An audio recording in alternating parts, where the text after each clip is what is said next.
na. Boy, Dr. Rod, turn it up for Grenada. Yeah, my land that you celebrate 50. Some call you a little baby. Others say you Johnny come lately.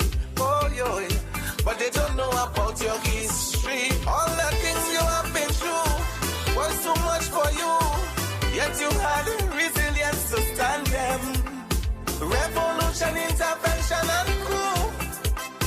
Yet you produce some beautiful children. This is the land that has famous people like Junior Murray. This is the land, Anderson Peters and Champion Kirani. Land of my birth. Let's celebrate 50, we cannot land of my birth. Let's celebrate 50, it will be great. This is the land, we produce people like the mighty sparrow. This is the land, Randy Isaac Becky, we did a jamo. Land of my birth. Let's celebrate 50, we cannot land of my birth. Let's celebrate 50, it will be great. We don't talk much about your troubles, no. You have been through many struggles, that's true. Yet you rose up from the rubbles, yeah. Proving resilience as a people. Storms and hurricane, yet you came back again. Even COVID-19 couldn't stop you. So much destructive human try to destroy this island. Yet we're standing strong as a nation. This is the land, let's remember the godfather of this country. This is the land, the right honorable Eric Matthew Gary. Land of my birth. Let's celebrate 50, we cannot land of my birth. Let's celebrate 50, it will be great. This is the land, yeah, Mary Shokit, Mitchell and Deacon. This is the land, some strong leaders that come from this island. Land of my birth. Let's celebrate 50, we cannot land of my birth. Let's celebrate 50, it would be great. Big celebration for my little island. Let's celebrate. Oh, let us celebrate. Big celebration for my little island. Let's celebrate. Whoa, let us celebrate. Let's celebrate. 50, we made it to half a century. Let's celebrate. Whoa, come, let's celebrate. Let's celebrate. 50, we made it to half a century. Let's celebrate.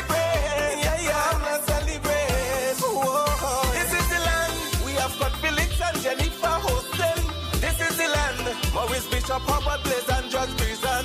Land of my birth. Let's celebrate 50, we cannot land of my birth. Let's celebrate 50, it will be great. This is the land, we have killer boys, it all free and squeezy. This is the land, Dash Terra Thunder and Little Natty. Land of my birth. Mr. Leg, King Color, Teacher Eddie.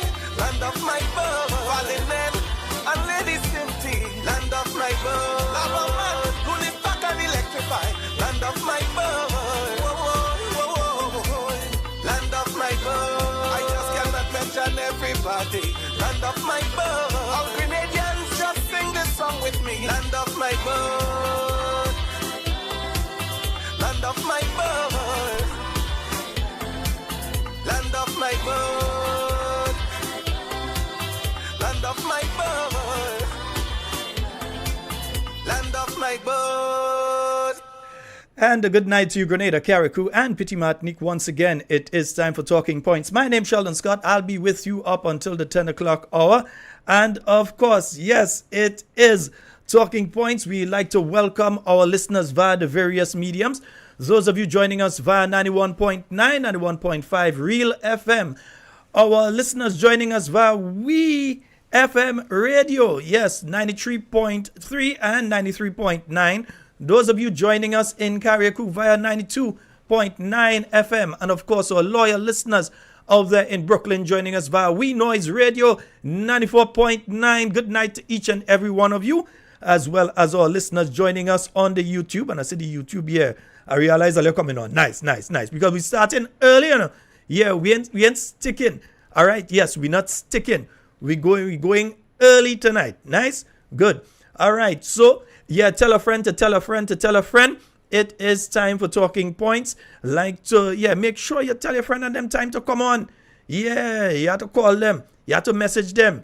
You have to knock the neighbor door and tell them talking points on. Time to come on. Send a WhatsApp message, right? Make sure that people know the program is on. And our guest for tonight, as you know, will be the political leader of the New National Party, former Prime Minister and leader of His Majesty's opposition, Dr. the Right Honorable Keith Mitchell. So he will be joining us very, very shortly. So, you know me, I'm going to take a look. We're going to take a look at thing here. And we're going to be joined very shortly by Dr. the Right Honorable Keith Mitchell. Yeah, nice. In fact, folks, you know, instead of going to a tune and so, we don't want to waste any time tonight. We don't want to waste any time tonight. So we're going to say a special good night to Dr. the Right Honorable Keith Mitchell. Doc, good night to you, sir. Good night, Sheldon, and of course, good night to your listeners throughout the length and breadth of this beautiful Spice Country, and of course, the wider region as a whole. And those of our friends abroad and the diaspora, a special good night to every single one of you. Yes, indeed, Doc. And it's 2024. What are your views? What you're looking forward to in the year 2024? Sheldon, the first thing I like to do is to wish every single person listening to us tonight, and of course, the country as a whole, wish them the best for this present new year 2024. It is clear that 2023 may have been a difficult period for a lot of people in our country. So certainly each one of them will be hoping, those that did not feel that there was justice in 2023 for them, we hope that 2024 will be a far better year for all of you. That has to be our hope. And therefore, I want to take this opportunity to wish everybody a better year than they had in 2023. Indeed. And I want to get into it kind of immediately because I know our time is limited. And once again, we'd like to say a special good night to all the listeners who are joining, both locally, regionally, and internationally. I'm seeing the messages coming in. Texas is in, North Carolina is in, California is in, Florida is in, Washington, D.C. is in, everybody is in. Canada is in. World. So the whole world. And the Caribbean is in as well. I see my friend Joyce, I know she's on. So the whole world, they're on tonight. And we're looking at budget. First of all, I'd like to take a quick look at budget 2024. Your views on the budget. We heard quite an extensive and I must say an excellent presentation by you for the 2024 budget. Your views on budget 2024, the realities of what people are going through, your views on what Grenadians are going through right now and the possibilities. Sheldon, the first thing I want to comment on is the fact that 2023 has been, as I mentioned earlier on, a very difficult year for people at all levels in the society. And therefore, I just want to comment on that first before I deal with the issue of the 2024 budget.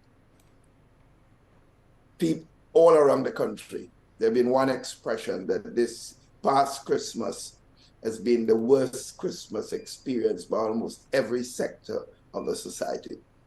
And this is very significant because generally it's expected, while a lot of things happen during the year, Christmas time, the opportunity for celebration and for people to enjoy themselves.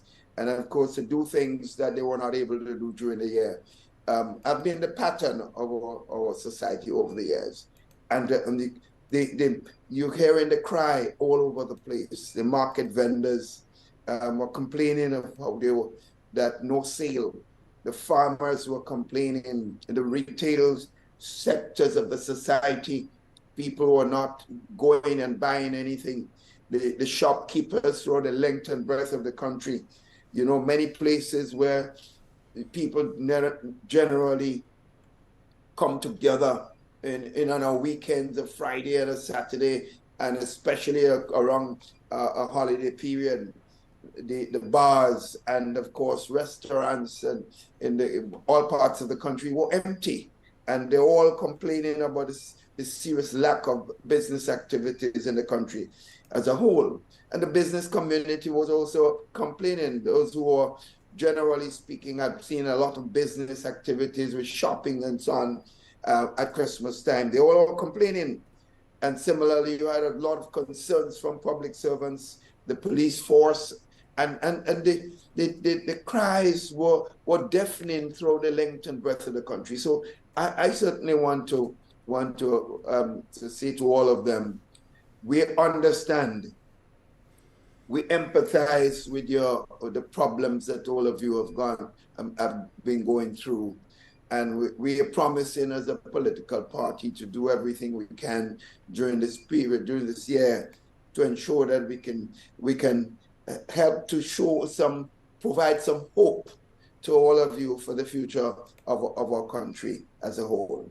As far as the 2024 budget is concerned, given what I just said, Sheldon, you would expect that the 2024 budget will be attempting to address some of the pain and the problems that people have experienced and were experiencing during 2023.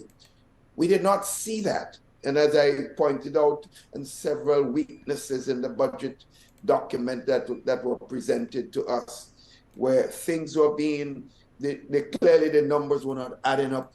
We pointed out so many areas in which cuts were made to significant programs that were meant to help to ease the pain and burden of certain sections of the society, particularly the poor and vulnerable. And clearly there was nothing like that to be had. So I don't see much change in terms of the government's relief activities for citizens of the country. So I think more and more people will be looking at us as a political organization and an organization that had tremendous experience in governing the country and has shown people that while we were not perfect, we were able to ease the pain and took initiative in the country to deal with problems that we not understand that different sectors of the society were experiencing. People know this, and that's why the cry is deafening outside there, that the people are saying they wish they could see the new National Party back in office as soon as possible. And it has a lot to do with the malperformance of this present government. You've been traveling around the country during the Christmas period, and you're always traveling. What have you been hearing from some of the business people in areas like St. Andrew? I know only today in St. George I realized while there were no vendors on the street, you have to wonder, these people are people that's how they earn their living. Where are these people? Because it does not seem that alternative arrangements were made for them. And I realized that nearly none were on the streets. What have you been hearing from these business, both high, upper, and one common theme? Things are hard. They are not getting business, and people are sometimes walking the street, but no one buying at all. And it shows you that and what we all must understand how economy in the small societies work. Whenever the poor persons in the country, the people who are at the lower end of the economic strata in a society like ours, are not able to spend, they do not have any money, you will see an atmosphere of emptiness as far as business activities are concerned in the country. So the poor people must always have a few dollars in their pocket. That helps this economy to spin around. When certain persons at certain level gets a windfall, it goes to the bank or it's investment somewhere, not necessarily in Grenada. But the poor persons, when they have a dollar, they spend it in the country.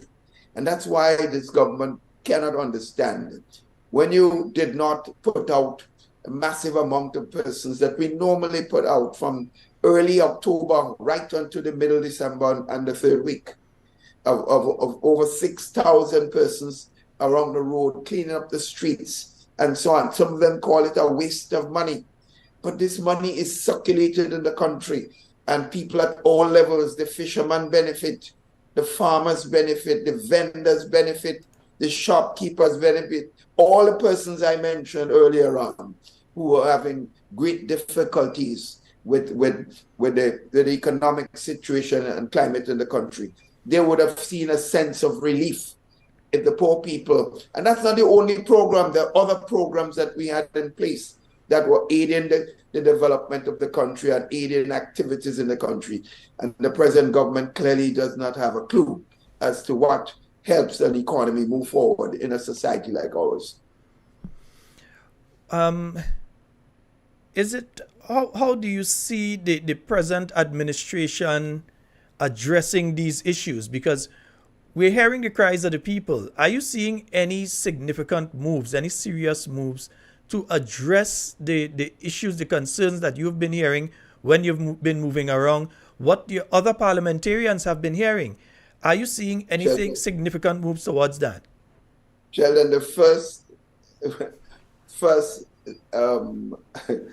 solution that you would see, the first thing you'd have to understand is, does the government really have a feel for what we are talking about? Do they really believe that people are having difficulties? You know, do they have any empathy? Do they really care?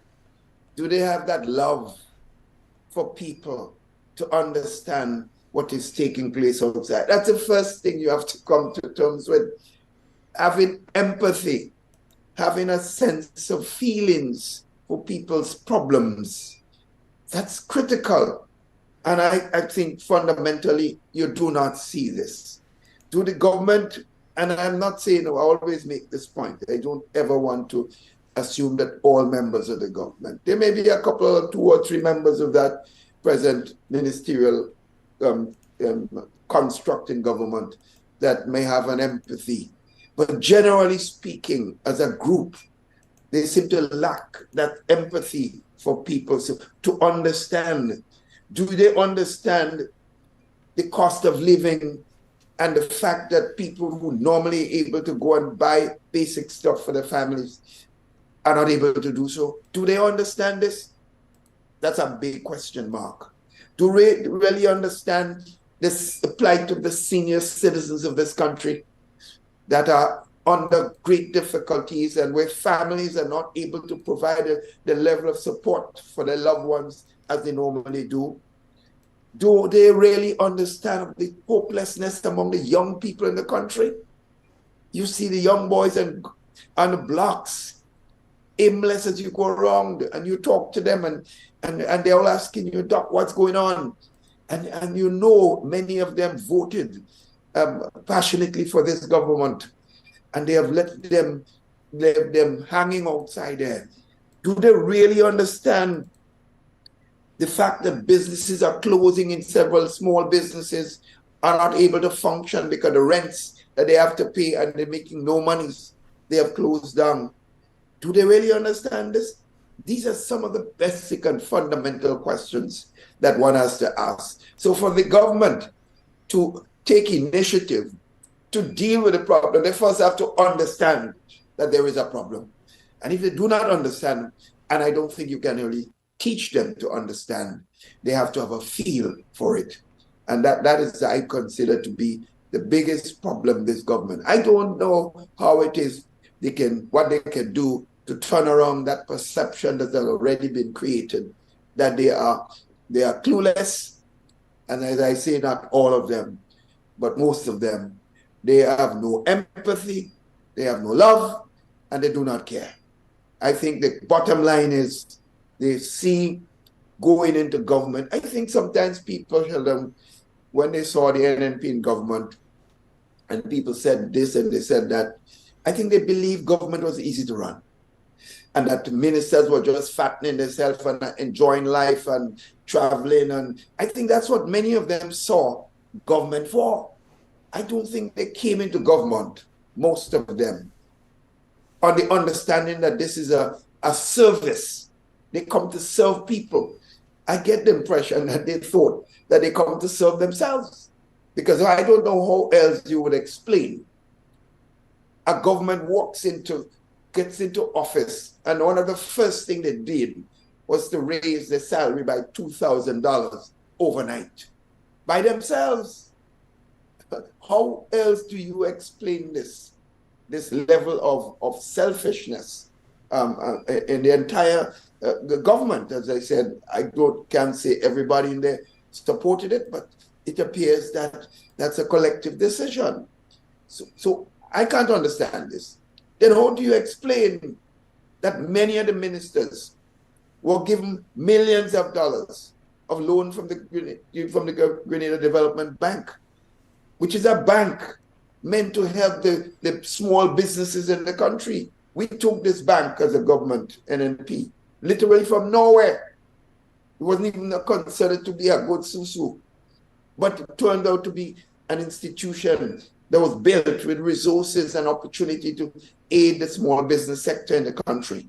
And the guys came into government, appointed people who are party members on the board. The treasurer of the NDC is chairman of GDB, and just dishing out millions of dollars to ministers of government to help them to deal with their personal business. And that, to me, is unconscionable. And it tells me that the guys came into government to help themselves first and foremost. Whatever else happened, I don't know if they really care. You know, I did point out, Sheldon, and that one of the things I made clear in the campaign, I made the point to the population. Most of the guys who were on that platform, except for a few of them, and I always have to say this, have no real income. Most of them have no real profession. Most of them have not done serious work in their lives. So if you put that group in government, expect them to take care of themselves first before they do anything else. And this is precisely what we are seeing coming out of this present administration. And within a few months, again, about a year, another $5,000. And each case, the monies were put in a place that they will not be taxed. If they just put it on salaries, then of course the Inland Revenue would get a bite out of those monies. But they made sure that that would come primarily out of without any taxes at all. So within a short period of time, someone were making $80-something thousand as a minister, with another $7,000 per month, another $84,000, would be getting over almost $170,000 in income in the country a year. This is a bit frightening in everything. So I make the point: the present government members, generally speaking, and as I said, I cannot say all of them, but generally speaking, they have little empathy for what is taking place in the country, and they simply do not care. It's about themselves, their friends, and lots of the things that I see happening. Contracts are being given that are not going through the proper tender board for and awarded to friends and party supporters, which making it extremely difficult going forward. So there are tremendous problems in the country, and we just have to work together as a people, stand up for what we know we believe in. People need to speak out a lot more. The NNP will certainly be doing its share and expressing our views and offering ideas and the ways going forward for people to continue to deal with the problems that they're confronting. So I believe we'll provide hope in 2024. Dr. Mitchell, you just mentioned the contracts that are not going through the proper procedure. I do remember your administration having passed the Procurement Act, and we did hear the Prime Minister on one media engagement in the past few days stating that he didn't fully understand about the Procurement Act, and there's a need now to address that particular issue and increase probably the volume that would have to go to the procurement board. Your views on that statement, that I think they're looking to increase it to 100,000 or something now before it has to go to the procurement board. Your views on that? Well, clearly, if the Prime Minister said, I didn't hear him, but if he said that he doesn't understand it's a bit frightening to hear someone who's responsible for ensuring the laws of the country are kept. If he did say it, it sounds to me highly irresponsible on his part. Clearly, the Procurement Act is there to help deal with proper governance of the country, to help deal with transparency and accountability. And if you are not abiding by those fundamental rules, you are saying that you don't want to be accountable and you don't want to be transparent. And this idea of raising, before you could give a contract up to $100,000 before going to the tender board is clearly a misuse of the government's majority in government, because it means that you can change it to $1 million if you want and just do what you want, which is quite crazy in every sense of the word. It seems to me what they should be is tightening the rules to ensure that the members adhere to fundamental accounting principles and transparency in government. Instead of that, you're seeing the complete opposite. So there's some fundamental issues related to the procurement laws. Right. And folks, we are speaking with Dr. the Right Honorable Keith Mitchell, former Prime Minister and leader of His Majesty's opposition. And we're discussing several issues here. We've been discussing the state of the economy and those sort of things. Dr. Mitchell, when I listened to the budget, I was trying to hear within the budget the things that were inside there that would be addressing the plight of the vulnerable people in our society, the people who need assistance within our society. In fact, I was forced to actually go back to 2021 and listen to the NNP's budget at that time and the measures that were in place. And I listened to the last budget and I was trying to make a little comparison. Your views on what is there, because I realized they had Mr. Richard Duncan coming to speak on that issue and basically nothing was said. The Prime Minister tried to speak on that issue, nothing was said. Were you seeing anything in the budget? Is anything being done that you can point out to address the situation of the vulnerable people in our society, the people who need assistance, not just want it, but need assistance in our society? Well, then remember, the present situation that we had facing us after COVID was bad, but was nothing compared to the present situation. And we did take some measures. We reduced the non-fuel charge for electricity by 25%. That brought tremendous relief. We also reduced the VAT, right, on consumption. And so we did that also. You know, we also saw to it that certain items were placed on list to make sure that the prices cannot increase unnecessarily. So those that are not on the special list program. We did took a number of initiatives that will help the vulnerable people in the society. But what is the government did? They removed the cap on the gasoline. We had at $15. They removed that cap. Today, I think it's almost $17 now. So putting pressure on the busmen and taximen and so on, and knowing that they're not making the money that they used to make before, it is making it difficult for the transport sector in the country. And therefore, I'm sure that will be cry soon for increasing bus fares, where already people are in a very difficult position. So we did reduce some of the VAT, reducing the non-fuel charge, and many other items that we looked at to aid people. In addition to putting programs in place and providing more work for the vulnerable people in the society as a whole. What did the government now do? For the first time, you put up some VAT on water, VAT on electricity, to add more pain to the people in the country. You know, it is just, VAT on sugar, you know, that's the one that I did mention already, VAT on electricity. I can't see, to me, and then you're using this and saying this is to encourage people not to use more sugar. They will have to use sugar. Everyone would have to.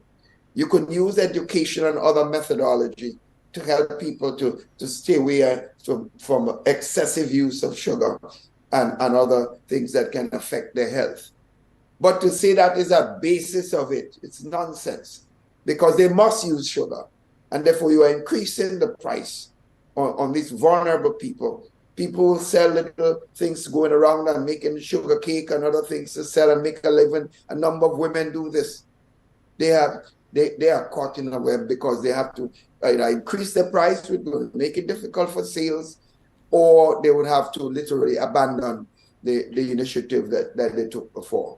So water, again, for the first time, you increase a tax on the water that one uses. And water is a basic service. You can't say I'm not going to use water. I'm going to use I'm going to use less water than what is required for my daily livelihood and so on. So putting that, it tells you the people that will suffer the most when you put taxes on these basic items as sugar and water are the poorer people in the country. And they're the ones that are not being given any support and help by this government as a whole. So you're seeing the problem magnifying every single day with what you're seeing going on in the country as a whole. And this is part of the problem that we're facing here, Sheldon. Also, Dr. Mitchell, we've heard of the return of the 150 to the elderly, well, certain categories, certainly not the broad basis of all the people under the SEED program, but we've heard the return of the 150 and I think it's an additional $50 to that, to these categories of people. Your views in relation to that? Well, remember, the President Prime Minister himself did say that we had increased when after COVID we realized the pain. One of the measures we took was increase the seed from 300 to 450.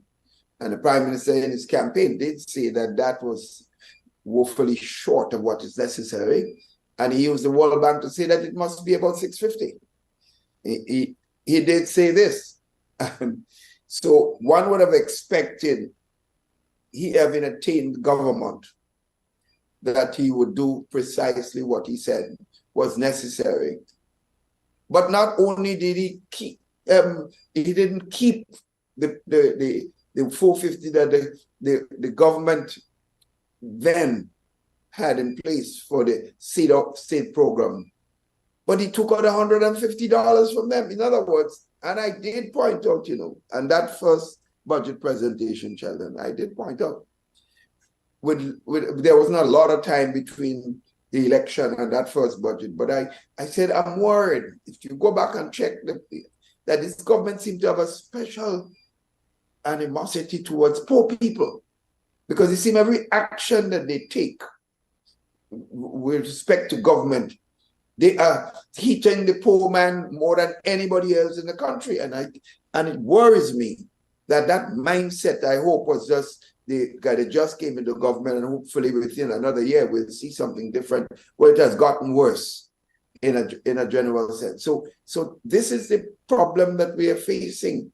with a government that seems not to understand the seriousness of what they're facing, what is facing them in the country, and that they must do something to limit the pain in the population as a whole. They must do that. What would you say to these categories of people, the elderly folks who are there right now trying to make ends meet, the vendors who are on the street that right now don't know how they're going to be sending their children to school or handling their utility bills and so at the end of this month because they no longer have a source of income? What do you say to these categories of people out there right now who are hurt, who are suffering? Really, one of the things I think we as a political organization must do, we should be having sessions with these category of workers, and I intend to initiate this soon, to discuss with them, find out exactly their problems and what their ideas are, because not just we come in and say what to do, they must be part of that process of information and we offering ideas how they can deal with the present problem. And while we are making a commitment that when the new National Party returns to office, that we're certainly going to give them top priority. And they know this is not old talk, because when we were in government, and they would all be saying this today, that we always looked out for them in a general sense. As I kept saying, we were not perfect in government. We had our faults. But certainly, people generally could have felt us and our interests in the poor and vulnerable. So I think meeting with those sectors of the society and providing, because I can't understand, Sheldon, what was the rationale to move these vendors awarded Queen's Park. We had a nice little place for them. People were able to come and park, because there were a lot of parking. They were not interrupting any activities at the stadium. They were not affecting business activities in general at the stadium or sporting activities. So you couldn't understand, to me, the only rationale for moving them as soon as they came in, that NMP put you there, so we can move you out. That was, to me, I can't see any other logic. So many of these workers, these vendors, now have to be in the town, in the streets, fighting among a host of other vendors to make $1. And I'm sure they would have been better off. And some of them would have been in a better position had they remained at the Queen's Park area and be able to get some of the businesses that people come in to buy, whatever limited amount they're buying, and so on. So we will certainly have to engage all sectors of the society, meeting with the business community, meeting with the vendors at all parts of the country, meeting with different sectors, even the public servants, they having great difficulties. I believe that dealing with that has to be also important, communicating and offering ideas of ways in which they can deal with the problem. Because one of the things I'm also very concerned about is the destruction of systems within the public service. There was systems set up, merit systems set up within the police force, and of course the public service, to deal with how people are appointed and how people are promoted and so on in the system.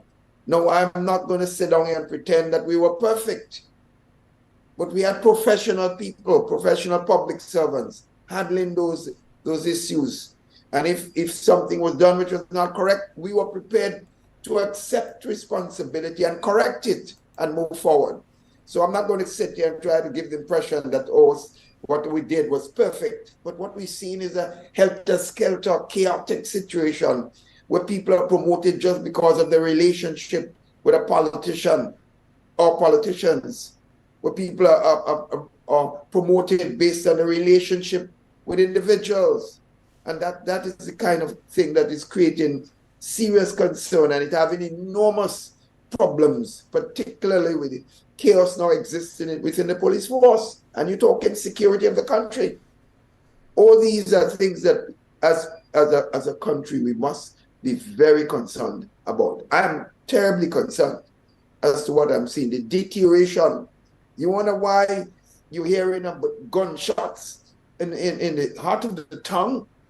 I mean, this is unheard of. I remember when we came into government in the 80s, just after the revolution fell. We used to have a period of time where you had a few shots coming out in the hills, and that was corrected and dealt with appropriately.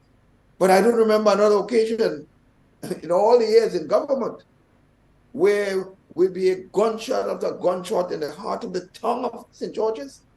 And then when asked, people will be saying, well, I'm not responsible for this. I knew the guns were coming and at one time there would be problems. But this is highly irresponsible. The persons who are responsible, the head of national security, is the Prime Minister. His advisor on security has a fundamental responsibility to help him to deal with this. But to say that you are not responsible, it is sickening. And unfortunately, it's almost an abdication of fundamental responsibility for the security and safety of the citizens of this country. Now, Dr. Mitchell, as you're on the issue of national security, what have you been hearing from the men and women of the Royal Grenada Police Force? I know you mentioned a bit of it a little while ago, but what have you been picking up is the morale of the men and women who are within the Royal Grenada Police Force. I saw several postings. In fact, in all my years, I've never seen so many police officers openly speaking out via social media. I've seen that within the past few weeks after the last promotion. What have you been picking up? What have you been picking up as a former Minister of National Security?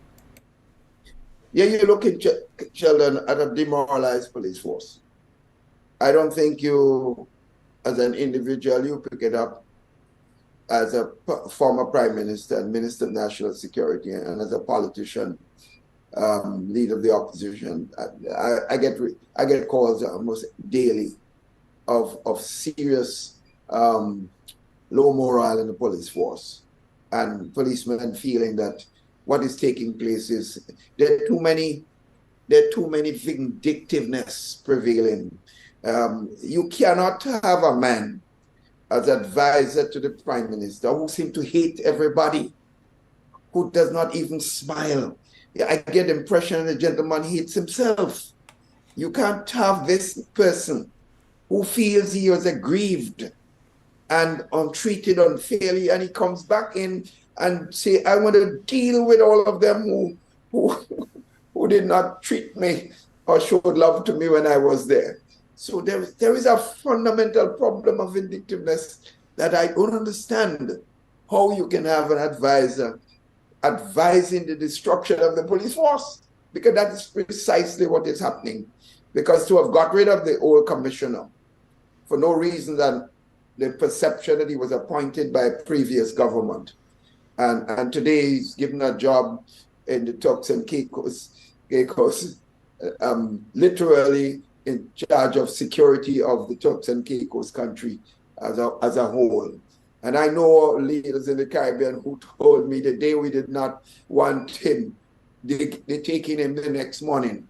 I know a couple of leaders who told me this after some presentation and activities that were done at commissioners and security level in meetings that I attended among prime ministers and so on. So you understand what is taking place in the country. So you're not interested in the quality of the individual. You're not interested in the performance. You're not interested in the knowledge of the individual, the experience. What you're interested in is political loyalty. Well, if you are going to make decisions on political loyalty and what is perceived to be political loyalty, because sometimes we, in opposition as leaders, people come and tell us all kinds of things about other individuals for their own personal interests. A lot of times there's nothing to do with politics or to help the person they're trying to get to make changes.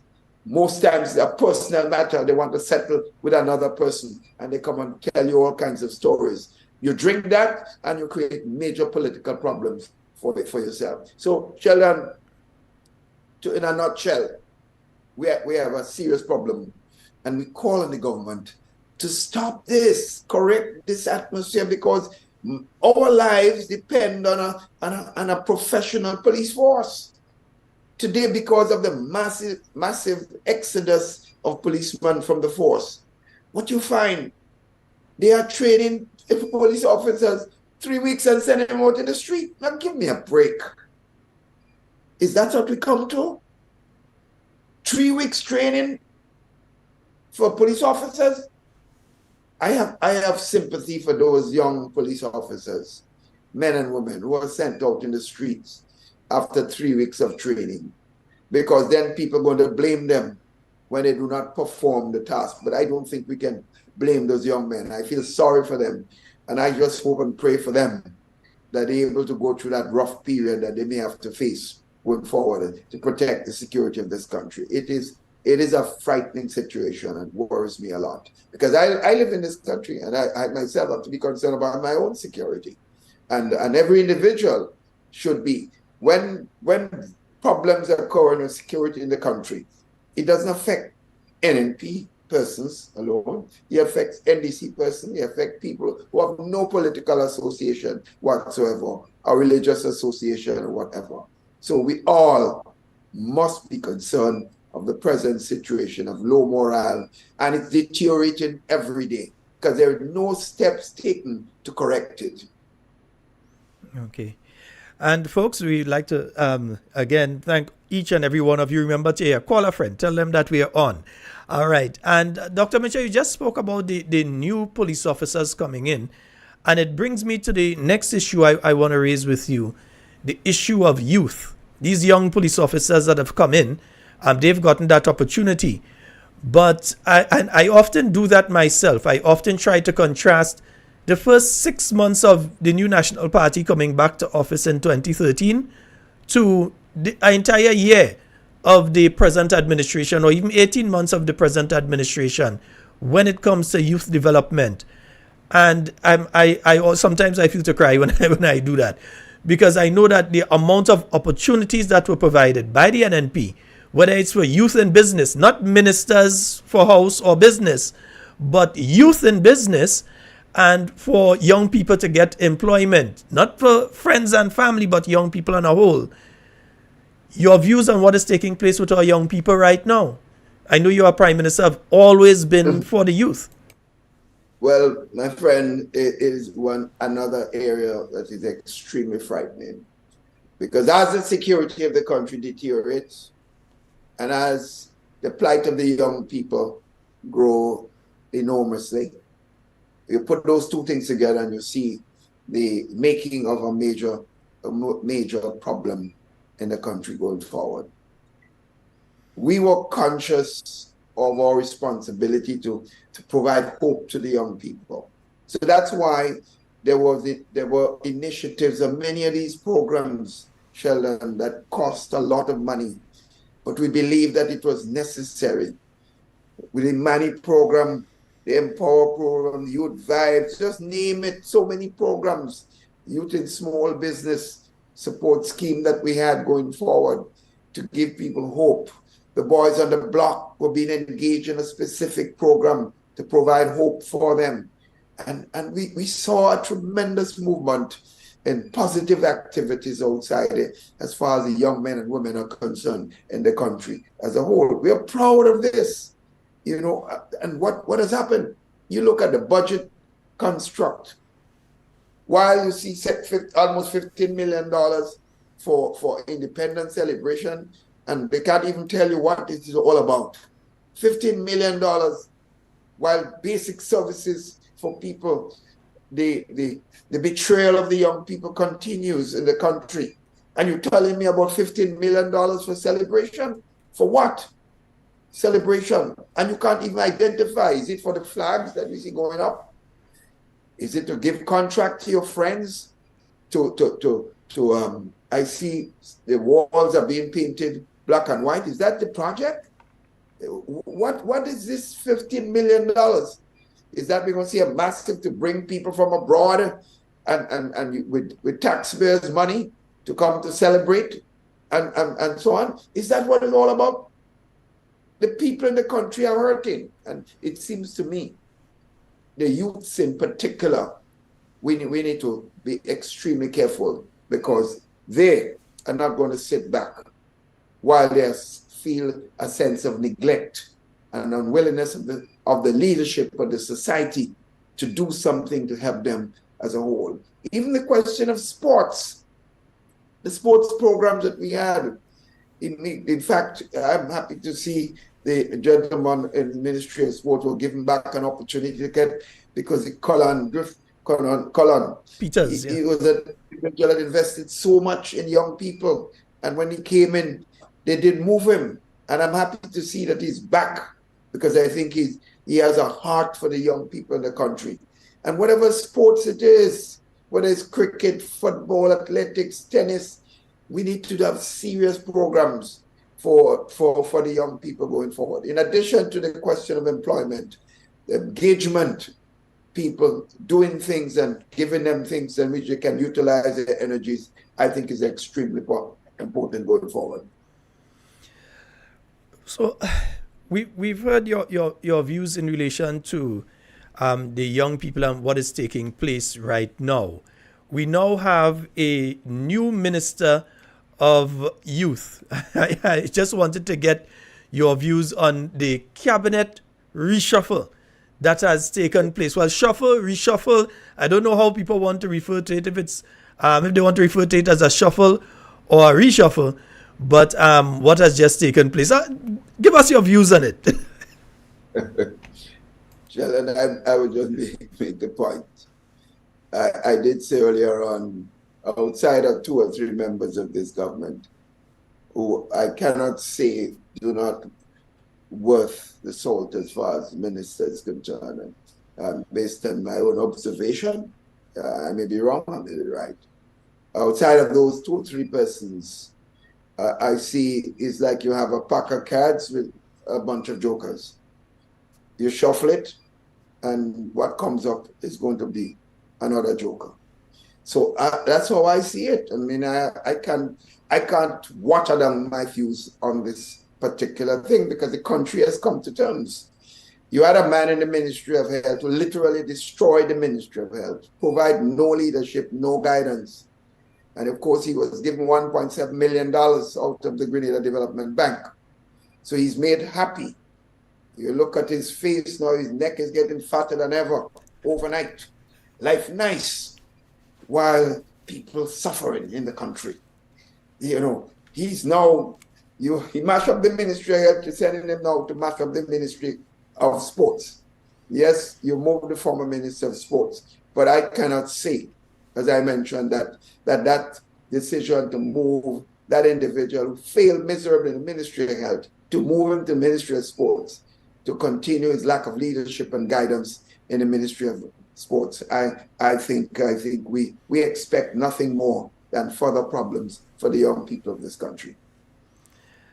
Listening to the Prime Minister last night on another program, I recognize that when asked about these areas, agriculture, health, he was very critical in a sense of the performance of the NDC administration in relation to these areas, in specific health and agriculture, and stating that those are areas that they need to do a lot more in. Your views, having watched what was done in the Ministry of Agriculture, for instance, for the year 2023, considering how much funds were placed in that ministry and the move that has taken place in that ministry, your views. I know you don't want to go much onto the shuffle, but I'm just asking. Yeah, Sheldon, the Prime Minister first has to look at himself because he placed those persons in those ministries. So I don't know how he could sit there and watch the nation and say that he needs to do more. I mean, he made those decisions. The first decision he made, announcement he made was he's going to close down the marketing board. You remember those decision? He just walked into government, knew nothing about government, never spent one day in government, not a public servant or someone observing government as a whole. But he makes a sweeping statement that marketing board must go, and so on. So instead of saying we need to revamp the marketing board and make changes to aid the further development of the sector and put plans in place to improve the sector as a whole, instead of that, just sweeping pronouncements that the boss is here and therefore the boss says the marketing board must be closed down, and therefore that's what has to happen. So you have a problem. So I don't expect any change within that ministry going forward, because there's an attitude that's already developed, and that has nothing to do with information gathering, consultation, and involving people to find out the problems and how they can work together. That is not the modus operandi of this government, and therefore you don't expect any change. And the Ministry of Health, I don't know, I don't expect any major changes there either. I don't see anything happening differently, and it worries me about some of the decisions and announcement that I've heard about ministers being made in the Ministry of Health, being made in charge of Monge Hospital. It's a bit unfortunate when you hear things like that. You can't understand it, but that's the government of the day, and the people voted for them, and therefore they feel they have a responsibility and a right to make decisions, but I would hope that they make a serious turnaround in how they operate and the lack of communication with the population going forward. The other issue is I wanted to ask the question because I know that you have been involved in politics for many years, both locally and regionally, internationally.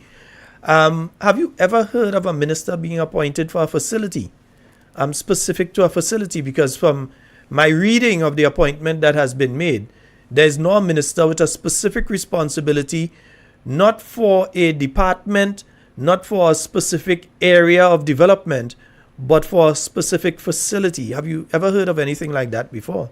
Well, it's never been done, but I just need to point out it's not illegal based on my observations. So the Prime Minister can do it, and clearly he has done precisely this.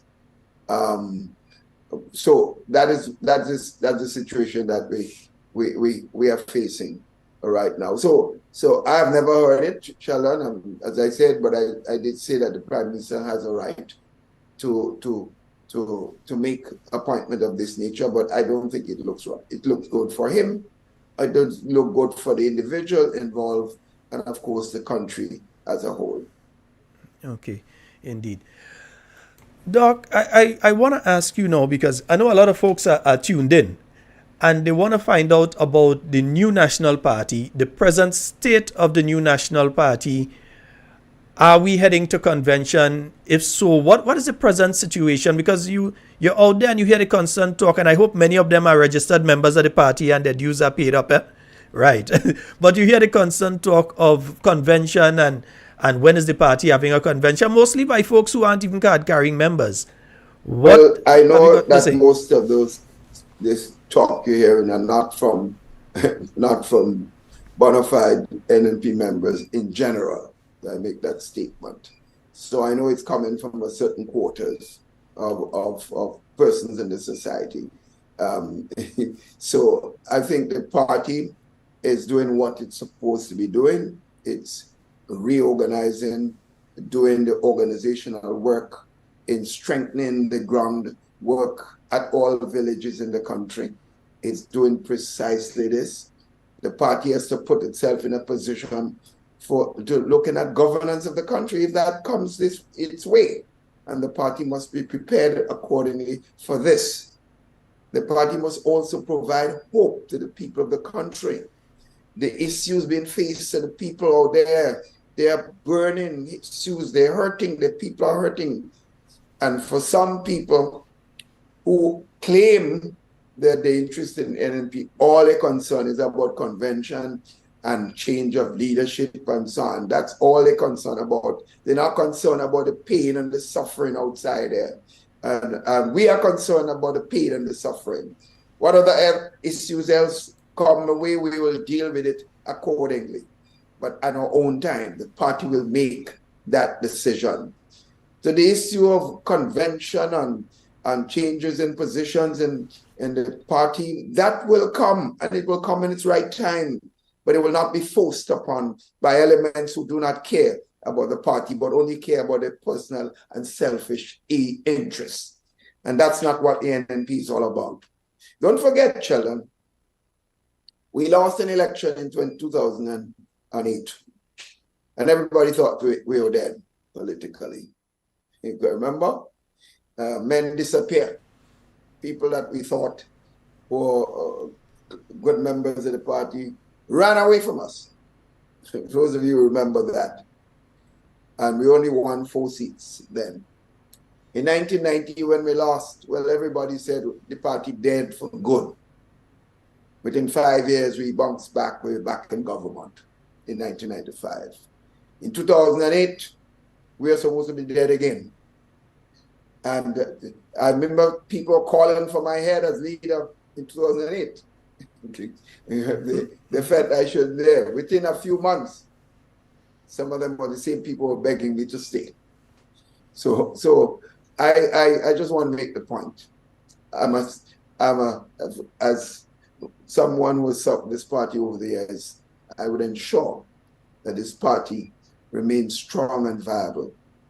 And whatever decisions that are made I would always be there to provide strong support to the new National Party and always be there to provide hope to the people of this country, particularly poor and vulnerable in the society, because they need government special attention. I've always said, Sheldon, government has a responsibility to make decisions and develop programs that can aid every part of every sector of the society who are looking for further development and hope. You know, everyone should have an opportunity, given the plans of the government in office. It must also cater for them, everyone, interests. But government must have a specific focus on the poor and vulnerable, because they need government the most than anybody else. The persons who are it's like teaching in a classroom, you know, Sheldon, as a teacher. The bright student don't need a teacher as much. The bright student can take a material and run away with it overnight. It's a student who need the teacher's attention the most. He has to focus on that student to help him, to lift him his game and to lift himself up. That is the same concept that you have as a minister of government and as a government as a whole, lifting people from the bottom upwards and helping people while you make programs as a teacher will teach materials that everyone can in fact take and improve their lot. That should be the government philosophy, but I don't see this at this government level. Indeed. So the new National Party, I see that you all had, the party did have a youth parliament last year. You had various youth activities. I realized recently, I've also seen the women's arm out there speaking on different issues and so that are affecting women. So we're seeing the different arms of the party out there. What else is taking place internally within the party that you can speak about? What else is taking place? No, one, there are actions and mandate given to every constituency to rebuild the party groups in every constituency and to hold elections at the constituency branch level. So the new branches, because the old branches are now past their time, so it's about time we do install. In fact, in my own constituency, that work has already begun and all was getting ready to be completed. So a number of constituencies are doing this. In addition, we expect to have village meetings. There will be village public meetings and also village house meetings in every constituency. So within the next 6 months, I think you will see an aggression as far as the party organization is concerned at all levels. But we're also making sure members understand that there were weaknesses in the last general election as far as the organizational work of the party. That's why we lost. And therefore, we have to correct this. We took a lot for granted. And therefore, going through the voters list, ensuring that we register every single person that is capable of voting at the next general election. In other words, if somebody's 15 years today, they could be 18 years, 3 years' time, and ready to vote. So you bring them in that fold. And an arm is supposed to be working in every constituency and identifying every new person on the voters list to ensure that they are properly registered is also important. And knowing every single person on that list is also important. So a lot of work will be taking place in the next coming several months going forward as far as the party is concerned. I'm very optimistic, Sheldon, with the success of the new National Party going forward, because I see the temperature and I see the tempo is certainly very much there compared to what it was 2.5 years ago. Yes, indeed. And folks, we just like to thank the listeners via WeFM. We know you all have to branch out at this point in time, so we'd like to say thank you to all of you who are joining us via 93.3, 93.9. We do appreciate you. You can continue on 91.9, 91.5. And for those of you in Carriacou, 92.9. So we'd like to thank all of you who are joining us via WeFM. We know they had to leave at 9. We hope that you all stay on with us though. But we know that you all have to leave at 9 o'clock. Dr. Mitchell, you were just speaking about voter registration, the issue of voter registration, which I think is a very topical issue at this point in time. We recognize we're seeing a little extra funds under the Parliamentary Electoral Office. We have heard from the Electoral Office that there's a need to reform the present registration system. Where is the party at in relation to this particular issue? Voter registration, what needs to be done through the Parliamentary Electoral Office? We are monitoring every aspect of initiative there, because we certainly have not been briefed as to what the plans are as far as the activities of the Electoral Office is concerned, and why there have been this enormous increase in resources to the Electoral Office in a year that is not generally expected to be an election year. So that is concerning us, but we are monitoring things, and we will certainly be very vigilant as far as that is concerned, because we know that if one wants to do something to give themselves advantages unfairly so, and hurt the electoral process, the voters list would have to be the best place to do so. So we are not going to sit back on that particular one, Sheldon. We're going to be monitoring that on a daily basis, exactly what's happening at all the levels of the constituencies in the country. Of course. I think, Sheldon, one of the things I think is important for people to remember, and it goes right back to the question of trust. It seems like this government has come in and the lies that go around from this government is a bit worrying to a lot of people. It seems like some of the ministers are so well trained in lying that every day you get another lie and another lie and another lie. And it's kind of concerning, because your leadership must not reach the point where people start second guessing everything you say to them, because you have told so many lies. And they started the government by telling a major lie. You remember the Polish ambassador up to date today? We call in for that cabinet conclusion. The Polish ambassador, where the Polish ambassador will give how many thousands of dollars, and that did not go to the treasury. And they have it on a cabinet conclusion, and we asking for the cabinet conclusion. It's almost going 2 years and we can't get it. And then a string of lies after that, outside of the lies they were told during the general elections to win votes. We'll give this in a stroke of a pen. We will do this. We will give full-time work to everybody. We'll make people permanent. We'll be able to deal with the money overnight. And by the way, the money, they seem to lose the concept of what the money was. Money was supposed to be a training program, not a program of permanent employment for individuals. So in other words, because you have to keep taking in new batches of persons. So when I hear about they're going to increase the income of Imanis, do that. That's fine. But what about the opportunities for people who are out there now from school and they're supposed to be brought in? What is there for them? So you're just concentrating on those who are already in, who you should be thinking of creating permanent opportunities for them in other areas, so that you'll have a new batch coming in. And there's nothing like that. And you're not hearing a word about the intake of any new persons. So the thousands of people who left school, who left school recently, they are out there without no hope.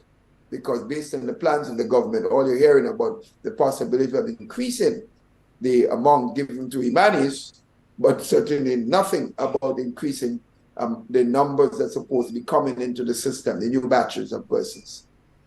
Mm-hmm.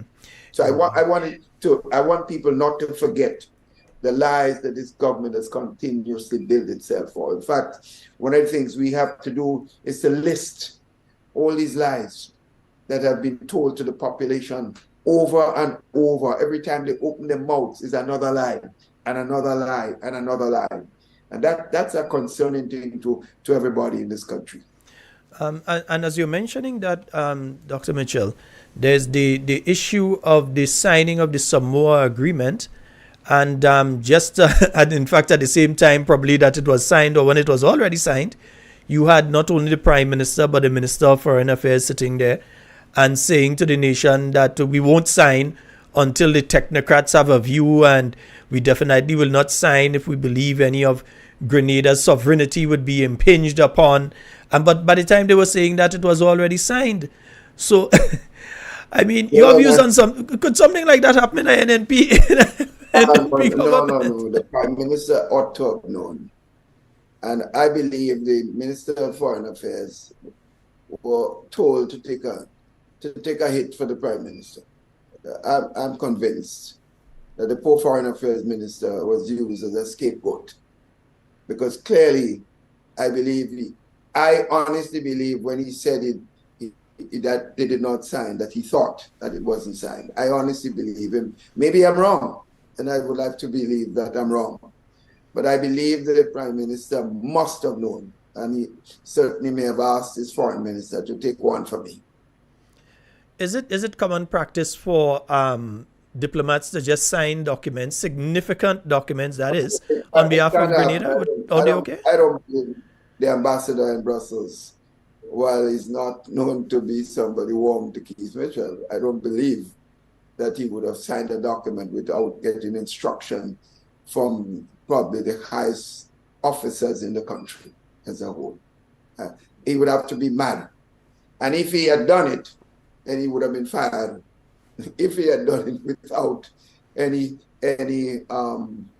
directive from the top officials in the country, then he would have been fired or transferred or something. But the fact that he was not moved, the fact that the Foreign Minister take a hit for the Foreign Minister took a hit for the Prime Minister tells me a lot about what took place in that situation. It's clear that they intended to sign it, and this thing has backfired heavily on the government, and therefore the Prime Minister, as usual, duck away and throw somebody in the heat. Indeed. And we are into the celebrations of our 50th anniversary of independence. You've mentioned earlier, $15 million, 7.5 one way, and now we've had a total of $15 million. Well, I hope it's a total of 15 and not 7 and then 15. I'm not clear on the figures, but at least $15 million on independence celebrations. We are on, presently, it's the 9th day of January. We're less than a month away from independence. Are you seeing $15 million being spent in the Grenadian economy towards independence? It's spent, but we're not feeling it. So it's left to be seen, Sheldon. The members will have to account to the population, one day for those initiatives, because these are massive resources in a country that where people are having great difficulty surviving with a tremendous level of increases in cost of living. And for you to be taking almost $15 million for a celebration has to worry me. And I raised it in the parliament. I raised it. But of course, as usual, anything I say, they will do the opposite, because Keith Mitchell is such a person that no one should listen to, and so on. That is the mindset of those in the general body. As I said, I can't say every one of them is of the same mindset, but that's a general thing coming out of this government, particularly the leadership of the government. In our 50th year of independence, what does our former Prime Minister, present opposition leader, former Minister of National Security, former Minister of Finance, etc., etc., etc. The list, if I start to call it, this program will finish. What do you see for Grenada in the future? Well, first of all, children, we must accept the fact that we've come a long way since 1974, when we attained independence. We come a long way. I think we have to accept that.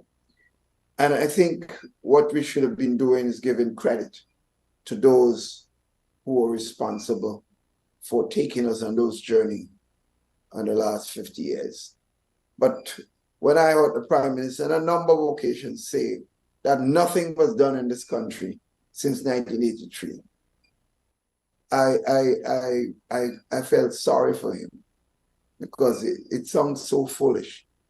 and uninformed, or maybe deliberately intended to avoid the truth. I could only put it down in those two categories.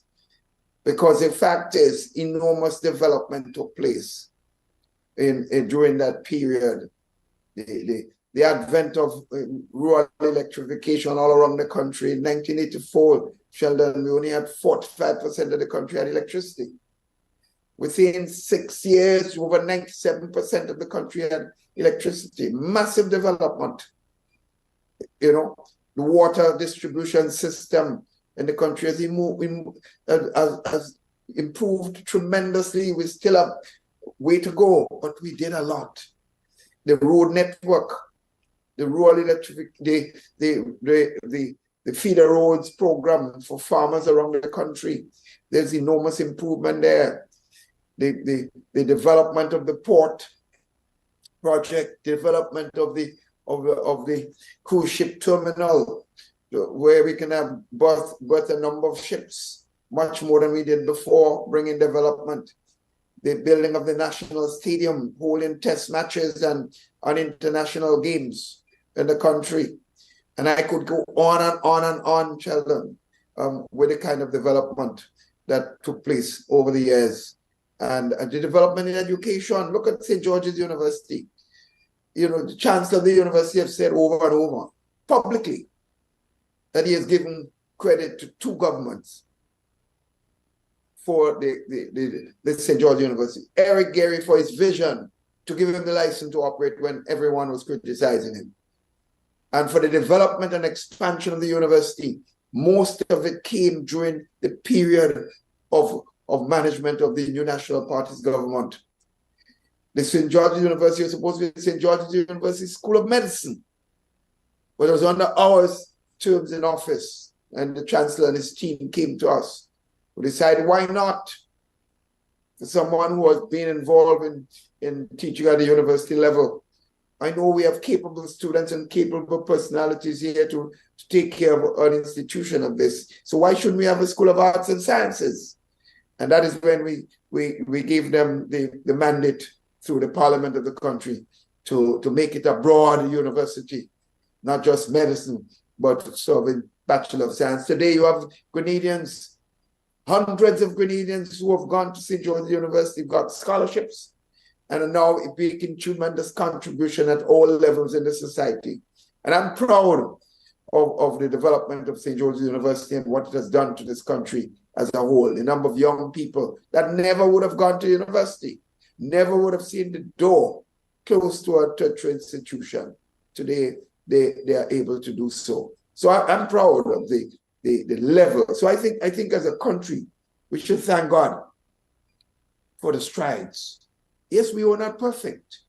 There were mistakes. There were mistakes.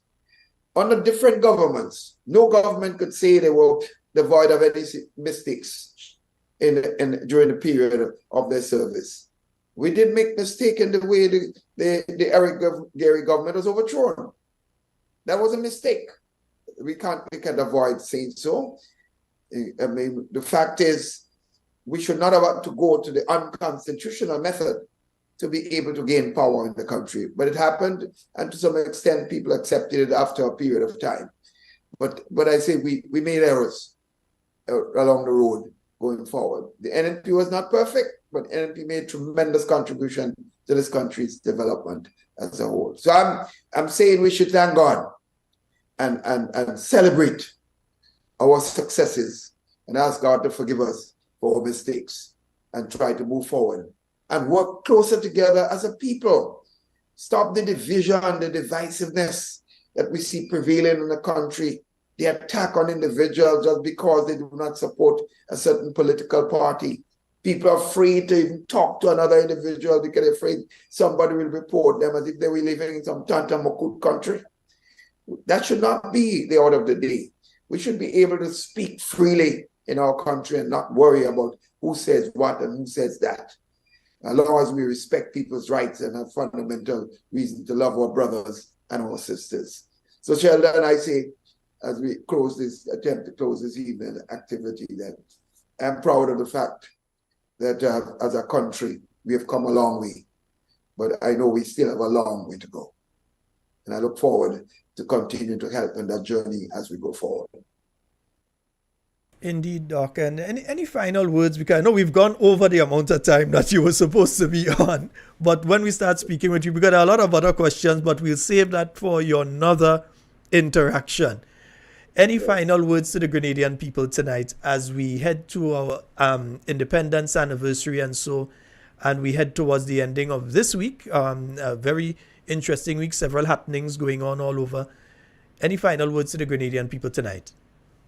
Well, what I would say is that expect us to continue to do what we can to continue to build our country and continue to treat our political opponent in a way of love as we go forward, because clearly we can't all support the same organization. We have differences, yes, but we must learn to deal with those differences in a way of love, working together while we differ with each other going forward.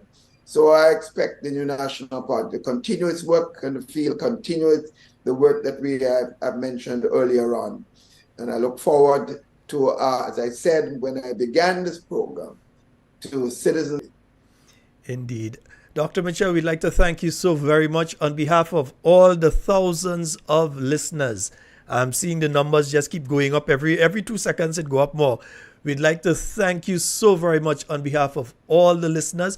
We will be opening the phone lines. I know you've got to go, but we will be opening the phone lines.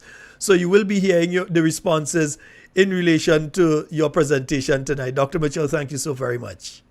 Take care, Sheldon. All the best. Thank you. Good night. Yes, indeed, folks. We have been speaking there with Dr. the Right Honorable Keith Mitchell, leader of His Majesty's Opposition, former Prime Minister, former Minister of National Security. And I thought it was very important to speak to him at this point in time as well, because we are hearing of several instances. I know last night on the news, we were hearing of volleys of gunshots being sent out in the town of St. George and scaring the residents, having residents scared and that sort of thing. And we know that this is an issue that needs to be properly addressed, and you don't address an issue like that. And folks, we're going to open the phone lines. The phone lines are open. You can call 440-7377, 347-329-3101. Those are the numbers that you can call. The phone lines are open. The issue of national security, you've heard of the development of Grenada over the years.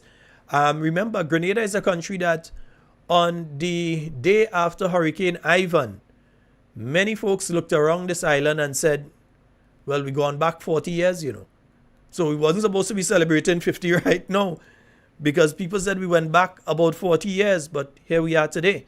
We've got a call online. Good night. Sheldon Scott, good night. Kame, good night, my dear. My miskin joking there say, why don't open the line? You call him and tell him good night. Hey. Well, good He's night, hearing Dr. you. Mitchell. I know you're done, you go down and rest now. They said the man look well. Of course. And he well spoke and explained everything to us, and that is very nice. You understand? Mm-hmm. I love him, and he's a man that is caring, so I don't care what nobody say. He's a caring person and he loves people. Mm-hmm. He loves people. So I don't care what nobody say. You could write all comment, all you NDCite could say what all you want. He deserves an A and more than an A. And he did a lot for Grenada, Carriacou, and Petit Martinique. And we must give people what they due to them, what due to them. Why I don't like the NDC, the behavior, I never hear none of them say, well, thank God for the NMP government, the ministers, what they do for this country. They take what the NMP people do and praising themselves. That is what I don't like. I don't like these people. I don't like them for that. Give the people what due to them. All what Dr. Mitchell and the rest of ministers did for Grenada, none of them want to stand up and say, well, I thank the NSP government for what they do for this country. And it's still a Grenadians that know how hard these people work. They're still saying they don't do nothing. So you see a Costa Grenada? A Costa Grenada? Because God don't like that. Yes, he always say they make mistakes. But give him what due to him. I don't like these people. You can't do me nothing in Grenada, you know. I don't pray none of you. I don't pray no prime minister, I don't pray no police. I ain't pray none of you. Because all is not real. All is not real. I will never support y'all. Me, Camille. I want no part of nothing all you doing because all is not real. The amount of work NNP, look at Mr. David, did so much. Peter go all over the world. All over the world. And bring all things in Grenada. People get scholarship. People get, you go in this place, bring how much money. You go, you get money. Or you never say they do nothing. Miss Modest, Miss Ben, or you say they do nothing. Nothing they do. So say a course take all you. That's why all you going one by one. I ask God again, Mr. Cornwall, you next. You next. One by one, you're not real. Or it's not real to the Grenadian things. And it's not fair to us. Because a lot of people tile in this land. And I don't give them nothing. Watch, I will say what I to say.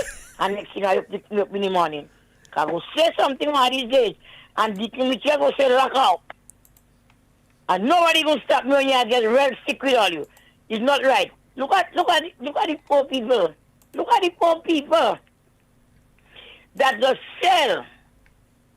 The market will never hold all the vendors in Grenada. Never.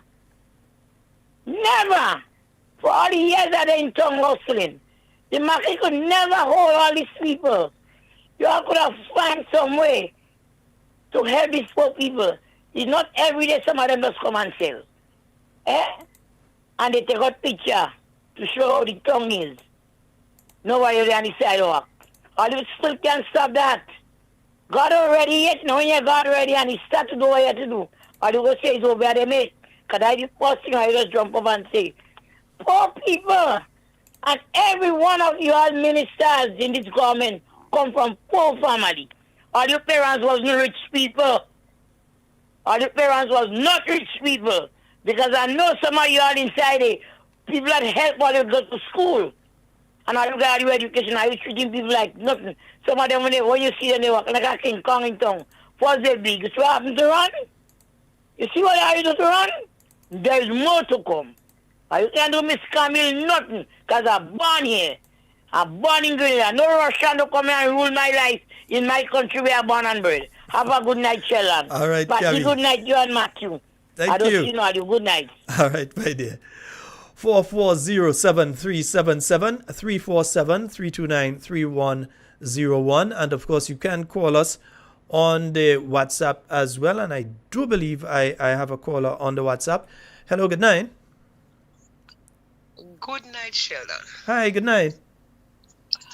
Good night to my Talking Points family.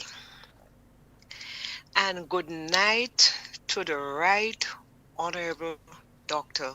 Keith Claudius Mitchell.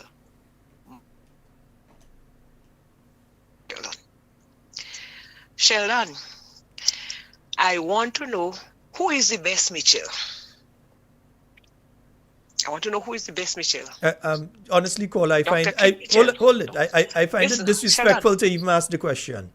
I'm being honest. Sheldon, I find it disrespectful Sheldon. To even ask the question. No, Sheldon. I'm telling you as it is. Wait for me to finish. I don't pose in them kind of questions. You cannot get, Sheldon, you cannot get no other Mitchell to make a presentation as what we get tonight. You didn't wait for me to come. You cannot get no other Mitchell to make a presentation as what we get tonight. My cousin, Cami, said a lot. Just permit me, Sheldon, to let the NDC who are listening, and we know they are listening. You have heard Dr. Mitchell before. You hear him tonight, and you will be hearing him in the not too distant future. You will be hearing from him again. and you'd be hearing from him as the Prime Minister of Grenada once again. Tobacco well pressed. Put that in all you smoke and pipe it. Dr. Mitchell, God bless you. All right, my God dear. bless you. God bless you. If nobody is praying for you, I am praying for you. Good night, Sheldon. Good night to my Prime Minister. Thank you. Indeed, My my dear. PM. Thank you. 4407377. That's a 4407377. That's the number for you to call and get onto the inside of tonight's program. And of course, we just had quite a bit from Dr. the Right Honorable Keith Mitchell. And you know, when you think about it, and you think of, and for those of us that were here, and those of us that are old enough to remember, and I often say sometimes we don't speak enough to the young ones, because those who are coming of age now, they don't know what we woke up to. In fact, not woke up, but when we went outside, because I couldn't sleep, when we went outside the morning after Ivan, what we faced in this country. Some people feel it was an easy job. It was not an easy job. Look at where Grenada has gotten to after that. Even COVID-19 and what Grenada went through, along with the rest of the world. But that Grenada, they didn't miss a payment to the public workers. Not a payment. Everybody get their money and on time. And sometimes before the time. The monies were there. Yeah? And to be able to maintain the economy and maintain the we have a call online. Hello, good night. Yes, good night. Good night. Yes, go right ahead, caller. You're live. I have some questions and I have some things to say. You're live, caller. Go ahead. I know some people say Mr. Keith is doing good for Grenada, but I'm a born Grenadian, but I've been away. Mm-hmm. In Canada, for instance, when we want a passport, we had to pay U.S. money to get a passport. I don't think that was right. Everybody say he's doing good for Grenada. He left Grenada many times in the mess and go.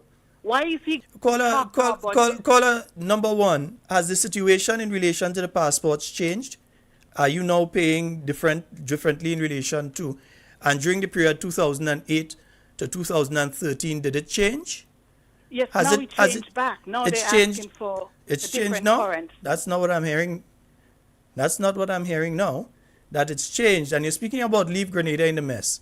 May I remind you that when Hurricane Ivan passed by, destroyed the majority of housing on the island, eradicated the agricultural sector, destroyed nearly most of the businesses, the schools, everything, that it was Dr. Mitchell that was the Prime Minister. Yes. And even when Hurricane Emily followed soon after, it was Dr. Mitchell that was the Prime Minister, and he was able to guide Grenada to the point that we are at right now.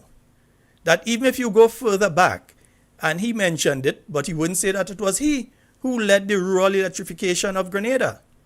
Yeah?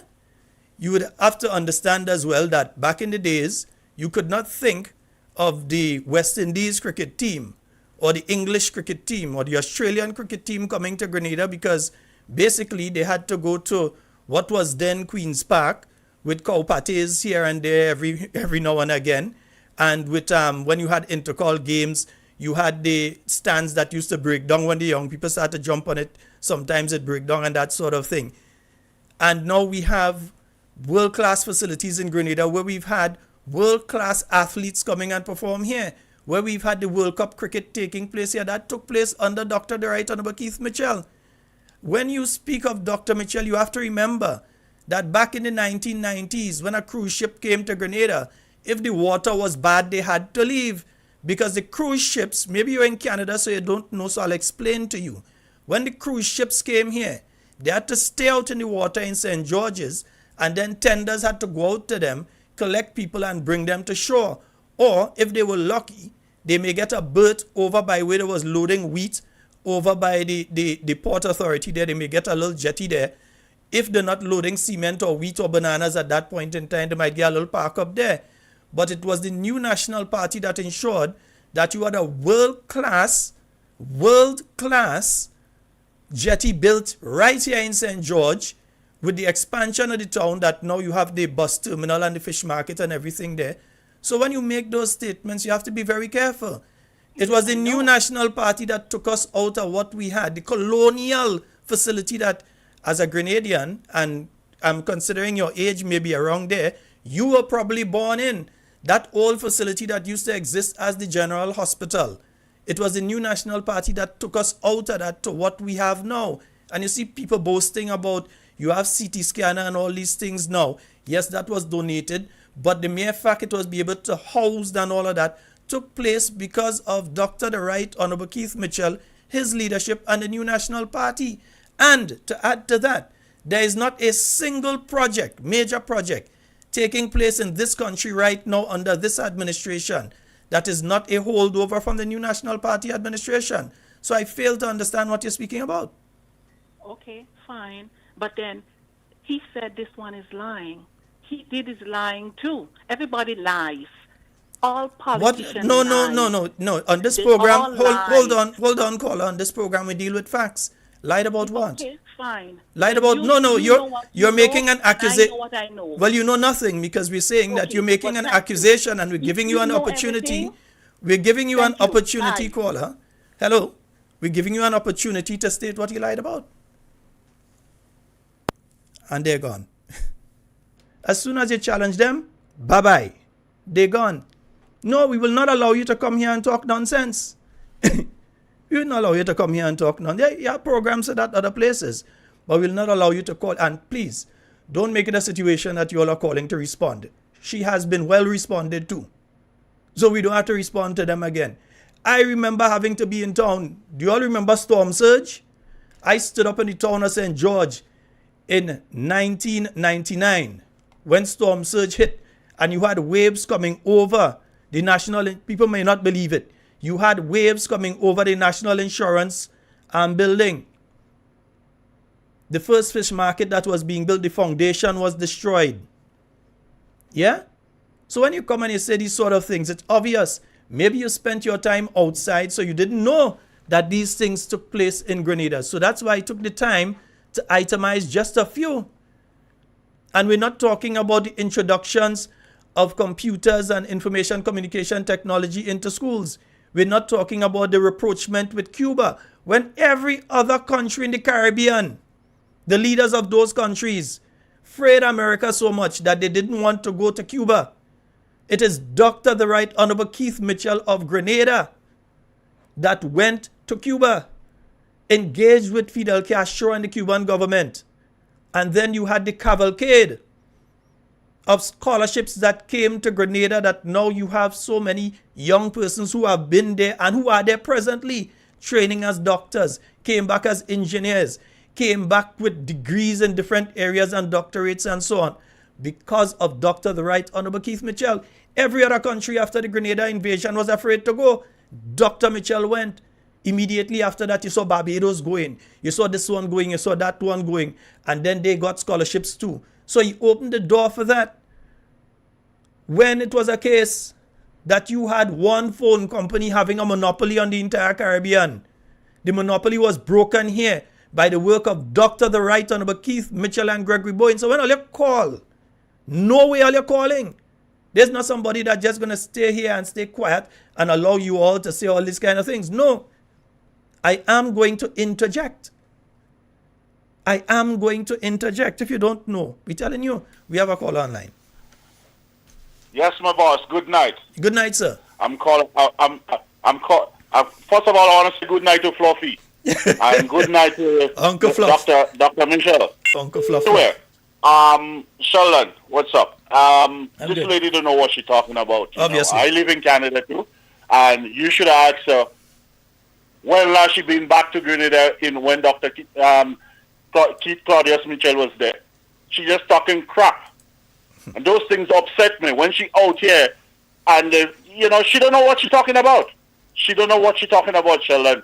So don't waste your time and then people like that when you just have to cut them off when they come there. I live in Canada too, and I'm proud about Dr. Mitchell. She talking crap. Anyway, have a good night. All right, brother. Thank you. 4407377. That's 4407377. Yeah. No, a lot of people they hate what they like.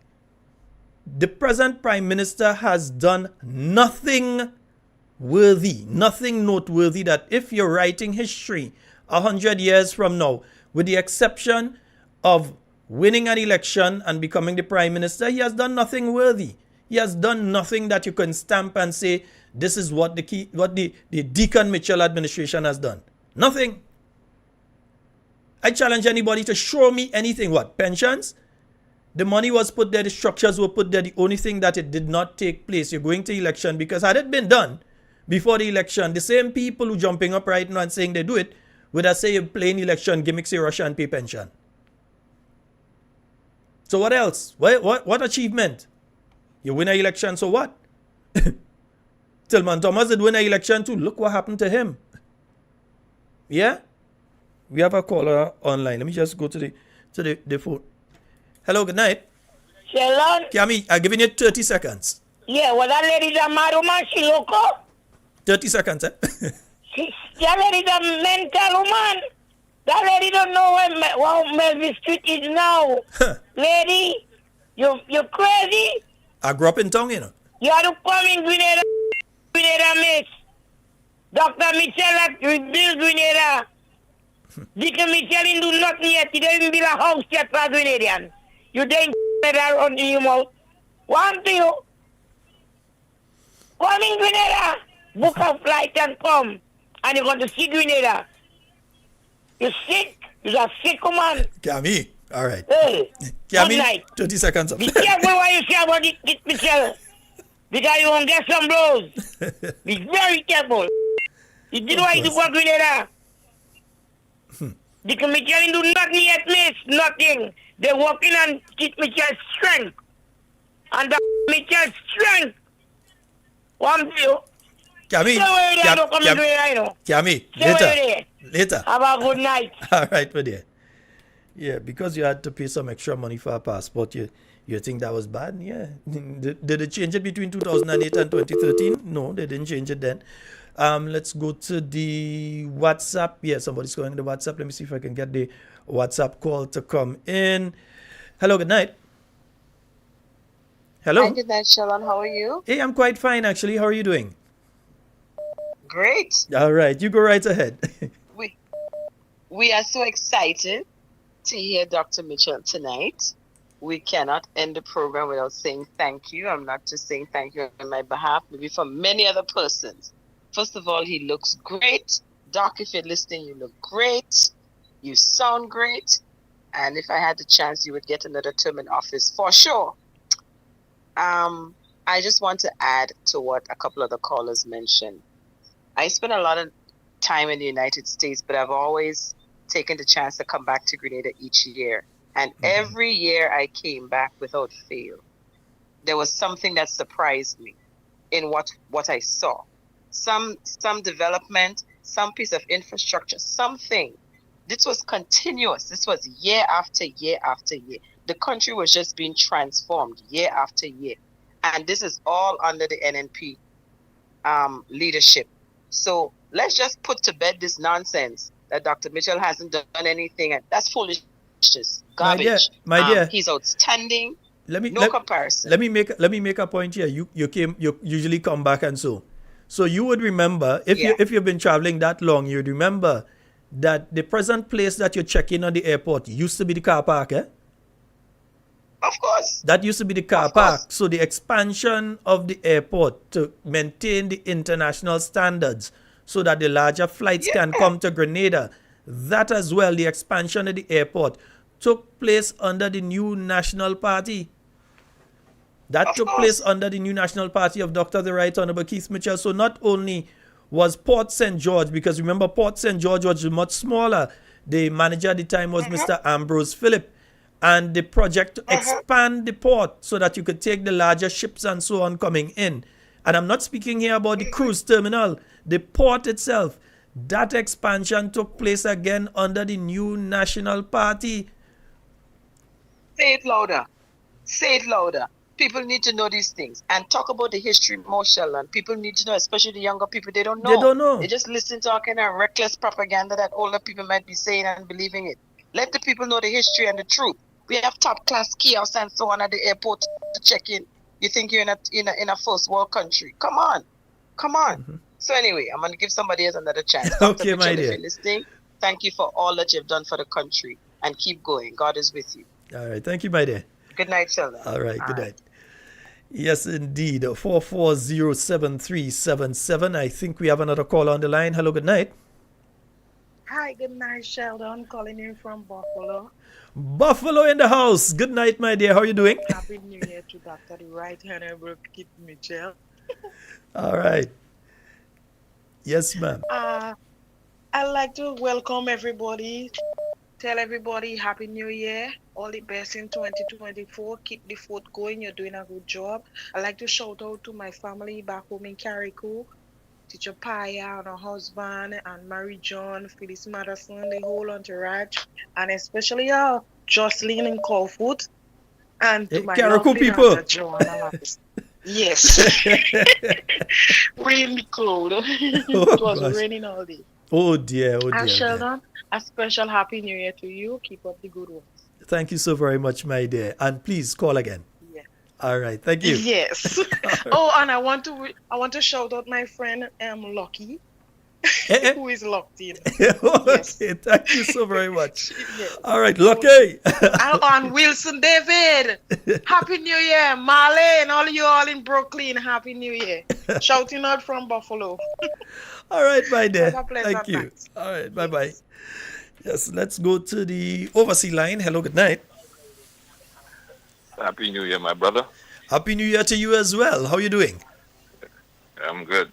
I just make out who are talking today. You know? Wait, you was in town when tropical storm Lenny had passed and you had the storm surge. You were around in '99 or you had gone already? Nah.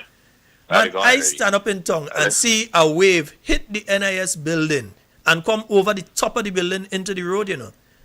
I watched Pitch Pine Bar destroyed. In fact, I have video footage of it. I actually have video footage of Pitch Pine Bar being destroyed. And the whole at that side of the island there, when you're going through Grand Mall and the road was damaged down there, everything. You know?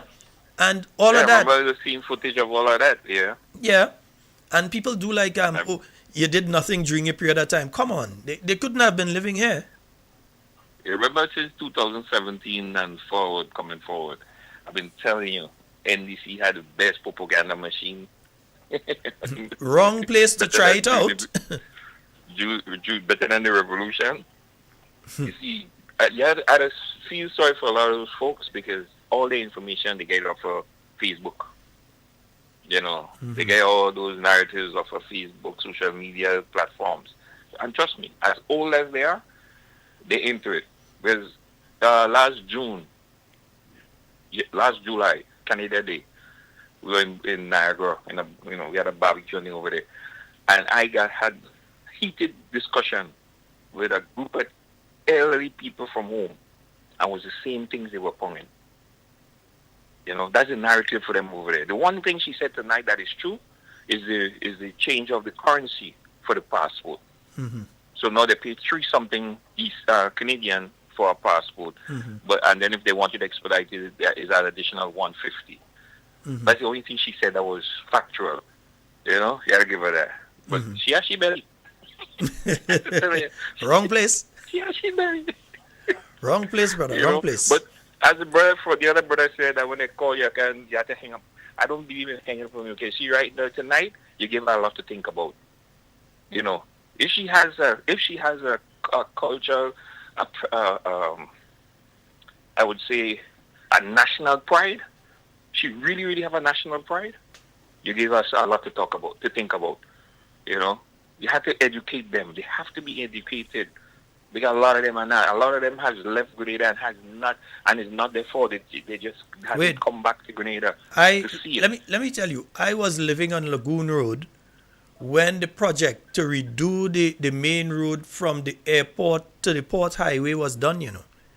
I was living, I had to pass through the mud and all that kind of thing on Lagoon Road. So I know when work was taking place. I was in Springs when that road, the Eastern Main Road, had to be redone. I just happened to always be in one of these places when these things were taking place. Yeah. Yeah, I was So you when had the the, Eastern Main Road was built. yes, so you had the Eastern Main Road, then you had the Western Main Road, you had that work being done there, you had work going over, it hit me easy and so going over the Granite Tank. That was done over the years. Yes, you're to the stage now where it needs to be done again. But with the level of incompetence you have, they can't even finish Molyneux project. You know that ain't happening. So you know you have to bring in people who know what has to be done to get those kind of things done. Because remember, it was smooth carpet from the airport to St. Patrick, you know. Smooth carpet from the airport to St. Patrick. Did you remember when I came home in 2018? The next morning I was by Shaggy. I popped in by Shaggy at 6 o'clock. Yes, yes. The night before, I came in the evening, the midday, the day before. And as soon as I came home, I got to the license office, get my license renewed, jump in the vehicle, and I drove right around Grenada.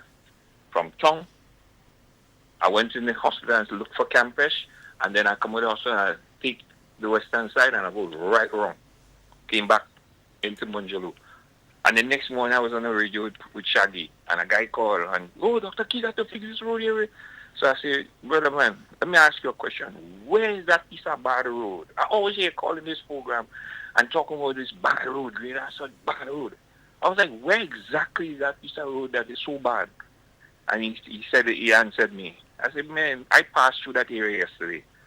And if you call that bad, come take a trip to Brooklyn. Take a trip to New York, and you go see Bad Road. I tell people all the time, Grenada ain't a bad road. Yeah, because Grenada has some rough roads. But Grenada ain't a bad road. You want to see Bad Road? Come Brooklyn, and they go see Bad Road. Go in Manhattan. I have a buddy across the street here, during the summer here. He has a little BM, 3 Series BM. 3 times for the summer. Right now the car park up. He bus the oil pan. So it's a 4th time now the oil pan bus. For just this summer gone, you had to change the oil pan 3 times. Now you had to change it a 4th time. Guys, what you call Bad Road? Just going in the city in the evening and hang out. Mashing up your vehicle. I don't drive in the city. I drive on the outskirts. I don't drive through the city. There's a lot of construction going on, and because of all that construction, the streets are getting destroyed. And then it depends on some neighborhoods, they just refuse to fix it. And there's a lot of neighborhoods, people just think, these places are there's parts of Brooklyn where the mayor and them doesn't really pay attention to. Snowfall, and if the snow is melted away, you ain't seen a sweeper passing and sweep the street. You ain't seen a plow go down the street. If the neighbors, and then people go out there and shovel and clean up, they ain't not getting clean.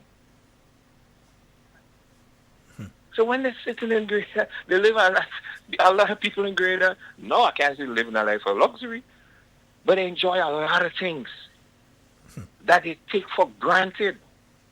A lot of stuff that they take for granted. Well, let me use an example, and somebody on the YouTube has raised that one. The creation of the ministerial complex. Because I remember when you had to go to the Ministry of Education, you had to come over on Young Street across from Marketing Board there, over all by the drill yard. You had to go all over the place. So you had to go there, and you might have to go and pay in another location. So you're paying for subjects, so you have to go and get your paper there, you have to go and pay in another location. Ministry of Tourism, if I remember, Ministry of Tourism and Ministry of Culture used to be on the Carriacou. There used to be upstairs a building on the Carriacou up inside there. That's where Tommy and them used to be back in the days. Up in you go up and Peck and all of them. You used to have to go up upstairs and you go inside the Ministry of Culture on the Carriacou. So the ministries were all over the place. And you now have the ministerial complex where everybody was brought together. And you save government the rent on a lot of these buildings that you had all over the place that government was actually renting in many instances. You save government the rent on all those things. Listen, wait, in the 1990s, you went to a school and you realized that there was one vehicle park up in the yard, and that is most likely the principal own. The teachers couldn't afford. You go in a school yard, you can't find a park. GBSS, what you said is not no joking. When I attended GBSS, The only 2 vehicles that was parked on the complex, on the compound at that period of time was Ashby car, Tony motorcycle, and Mr. George Brizan vehicle. That was it. No other teacher had that car. No other teacher had a car. We have reached a long way, and indeed we have to give praise where praise is due. You have to give praise where praise is due. Yeah. Because our people don't believe in that, bro. Remember because the same. If they give you praise, you see, we have this mentality. If they praise you, you will elevate. You know, you will elevate, and they will stay below. So they will have to keep you down. They have to deny you your flowers. It's just a stupid mentality. You know, it's a stupid mentality. I don't care what political affiliations you have. Once you're doing a good job, you deserve your flowers. You're doing a good job. You're doing a great job. You're doing a great job. Of course. Right. My brother. People calling down my phone line and they go cost me that I ain't take the call. Before you leave, I have a brethren home. Me and he and I had a nasty argument just around after the election, and he came home in July, August or so to bury his father. And he told me to go be home for a minute. Over the Christmas holiday, I called him, think he's in Grenada. He came back to New York in September. He's been back in New York since September working. So I was like, tell me working and you're working me up. I was like, well, how you leave? You say, you had the best government. Grenada finally get the best government. Things working, things go flowing. Work flowing. How you leave all that good thing in Grenada and come catching your ass? Catching your hell in JFK Airport. That was in the Bible, man. It's okay. You see, you see me and you? Me they know you. Me with you. I'll call you back later. Anyway, you have a good night, my friend. All right. Have a blessed one. All right. Yes, sir. Folks, that's Mr. Noise Radio himself. Yeah. We have as soon as I think, that was Mr. Noise Radio himself, my good friend Wade.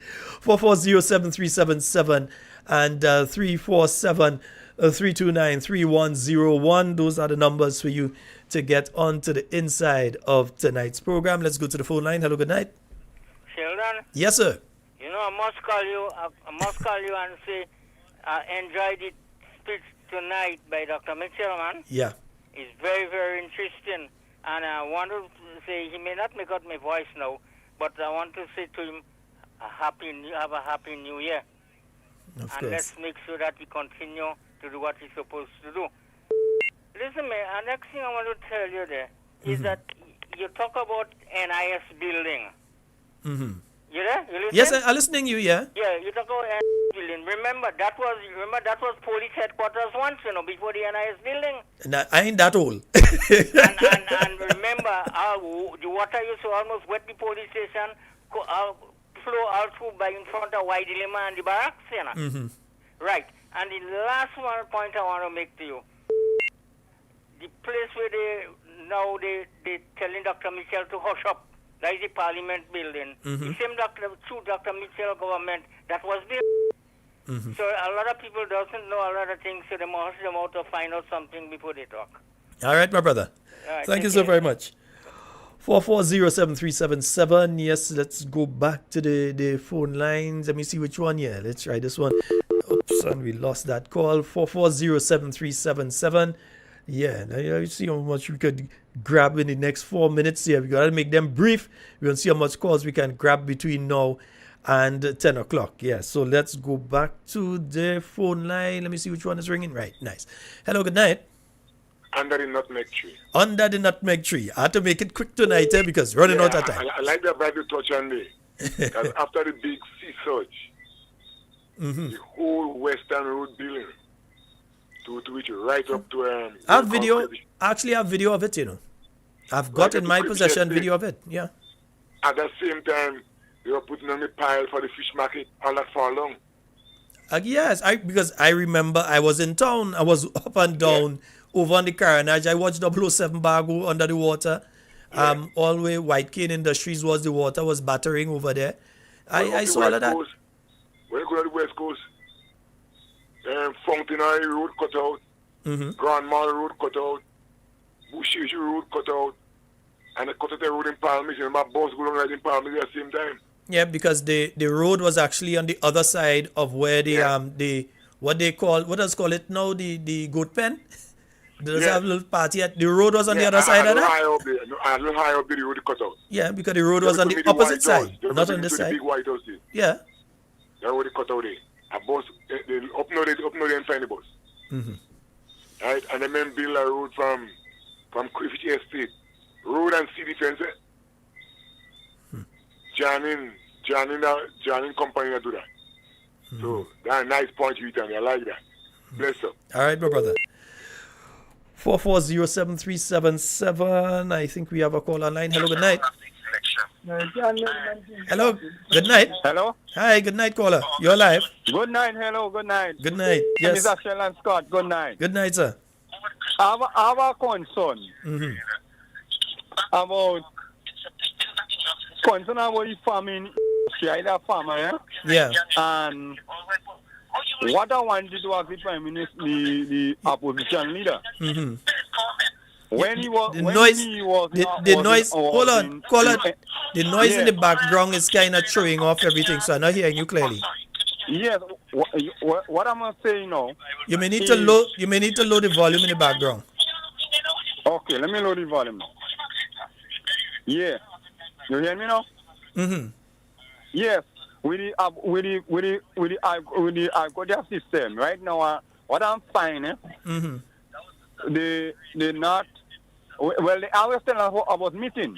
Yeah. We going in meeting because I have family are going in meeting, and they say they go help us, and are not seeing they helping us. And they say about the budget say mention about agriculture, yeah, how much $1 million for farming. And up to now, the minister of the prime minister, are not hearing. He say that he mentioned anything about agriculture. What I'm hearing is about independence. Everything about independence. Yeah, everything about independence. Of course, yes. So because I would like that to clear up for me, because I need to get some information concern about that. I agree with you, caller, and I will endeavor to find the information for you, whether it's irrigation or fertilizer and so. I was Imani training in the NNB time. And what happened really with the Imani? After they get rid of me in the program, I go on and do my own business. And right now, I don't get no support from the government of Grenada anymore, because after I leave, right, after the present government, the government now, they don't give enough. They only talk about agriculture, but we don't hear nothing. They say they do make anything about for we farmers and about the money they get. We don't hear nothing about that again. Oh boy. Yeah, because how they go overseas and get help for farmers, and we don't hear nothing about that. So I want to know what we're going to be done about that. All right, caller, but I must leave now. It's now 10 o'clock. Our time is up, so I must run out. So we can continue this conversation tomorrow night. Feel free to call again. All right? Yeah. Okay, thank you. Nice. Folks, that is it. I can't go a minute more. That's all the time we have for Talking Points tonight. It's been wonderful being here with you. And once again, we'd like to thank Dr. the Right Honorable Keith Mitchell for taking the time out to be on with us, even longer than he was supposed to be on with us tonight, to give us a lot of information on what is going on economically within the country, in relation to national security, what has been taking place, or young people, what has been taking place, some views and perspectives on Grenada at 50, and so on. So we'd like to thank Dr. Mitchell for calling. Folks, we will be on, I can't take another one, we will be on tomorrow night from 8 p.m. with Talking Points for you. I will start taking your calls from 8 o'clock itself. I'll start taking calls from 8 tomorrow night just to make up for tonight, because I saw a lot of you trying to call and get through, and we weren't able to take your calls. So tomorrow night, definitely, I can't stay any longer tonight, but I'd like to thank each and every one of you for calling tonight's program. My name is Sheldon Scott. I am out of here. In everything you say and do it safe and secure.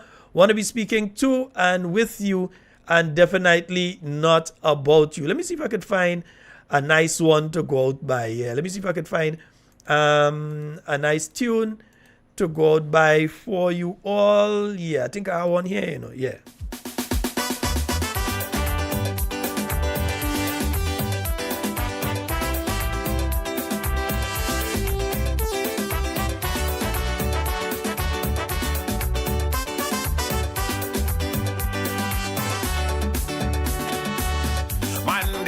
A place that is under the sun, 133 square miles. Even though we're very small, come visit, you'll have a ball. I tell you, this is a paradise. A lot of people don't know we have nutmeg and cocoa.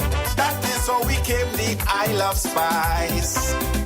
So in 1974, Uncle Gary fought for so. That is when we became recognized. But that wasn't sufficient. We wanted independence, so we could be proud like Trinidad. Gary came back from England. That day was liberation. He brought back the ice, gold and green flag. Happy anniversary. Happy anniversary. To my little country. To my little country. Now won't you join with me and sing this melody? We celebrating 50. Let us live in unity. Put away political party. Even the blind could see. This year is history, our golden jubilee. Now I know there was a time under the British rule, Grenadian was still treated as slaves. Man, we could not go to school. We wore the white man footstool. Thank God we Uncle Gary was brave. That is why in 51, the man he created a storm. He fought to preserve my heritage. He made the whole sky turn red with very little bloodshed. That is when we turn a brand new page. Equal rights was what we want. That was very important for we to uplift our standard. Black people was not relevant. We could not even walk in pant. Now that part of we history revamp. Happy anniversary. Happy anniversary. To my little country. To my little country. Now won't you join with me and sing this melody? We celebrating 50. Let us live in unity. Put away political party. Even the blind could see.